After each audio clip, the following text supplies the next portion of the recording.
السلام علیکم ورحمۃ اللہ وبرکاتہ۔ عالمی پیغام میں آپ کا استقبال ہے۔ میں محمد عبداللہ طارق۔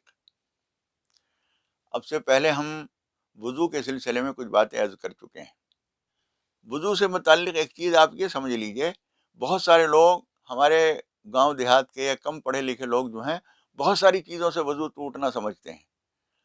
عورت کی نظر کسی مرد پہ پڑ گئی تو وضو ٹوٹنا سمجھ لیتے ہیں، اس سے وضو نہیں ٹوٹتا۔ بچہ آیا ہے اور اس کو دھلانا ہے تو سمجھتے ہیں کہ اس سے وضو ٹوٹ جائے گا۔ وضو ان چیزوں سے نہیں ٹوٹتا۔ وضو کن چیزوں سے ٹوٹتا ہے؟ پیشاب کرنے سے، پخانہ کرنے سے، ہوا خارج ہونے سے۔ یہ تین چیزیں تو عام چیزیں ہیں۔ اس کے علاوہ نکسیر پھوٹی اور خون بہہ گیا، اس سے وضو ٹوٹ جائے گا۔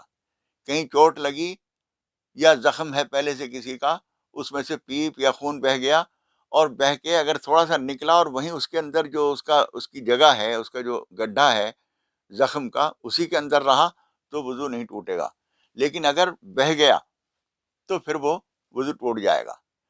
اسی طرح سے ایک آدمی بات چیت ہو رہی تھی، ہنس رہے تھے، ہنسنے سے کوئی وضو نہیں ٹوٹتا، لیکن نماز پڑھتے ہوئے کسی کی زور سے ہنسی چھوٹ گئی، قہقہا ہو گیا تو اس سے وضو ٹوٹ جاتا ہے۔ یہ وضو ٹوٹنا اس ایک سزا کے طور پر ہے کہ تم نماز کے اندر اتنے متوجہ تھے لوگوں کی باتوں کی طرف کہ تمہیں قہقہا کے ساتھ ہنسی آ گئی، تو پھر وضو ٹوٹ جاتا ہے اور اس کو نماز بھی دہرانی پڑتی ہے، وضو بھی کرنا پڑتا ہے۔ ایک آدمی سو گیا تو سونے سے اس وقت میں وضو ٹوٹے گا جب کہ آپ لیٹے ہوئے ہیں اور آپ جاگے ہوئے ہیں، تو اگر 1 گھنٹے بھی لیٹے رہے تو وضو نہیں ٹوٹے گا۔ نیند اگر آ گئی تو وضو ٹوٹ جائے گا۔ اگر بیٹھے بیٹھے نیند آئی ہے تو اس میں ایک تفصیل ہے۔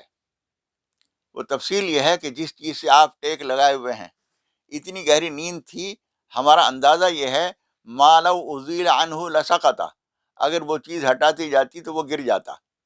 اتنی گہری نیند تھی تو پھر وضو ٹوٹ جائے گا۔ کبھی کبھی ایسا ہوتا ہے بیٹھے بیٹھے آدمی کو خراٹے آنے لگے، اتنی نیند آ گئی، تو اس کا مطلب یہ ہے کہ یہ نیند گہری ہو گئی ہے۔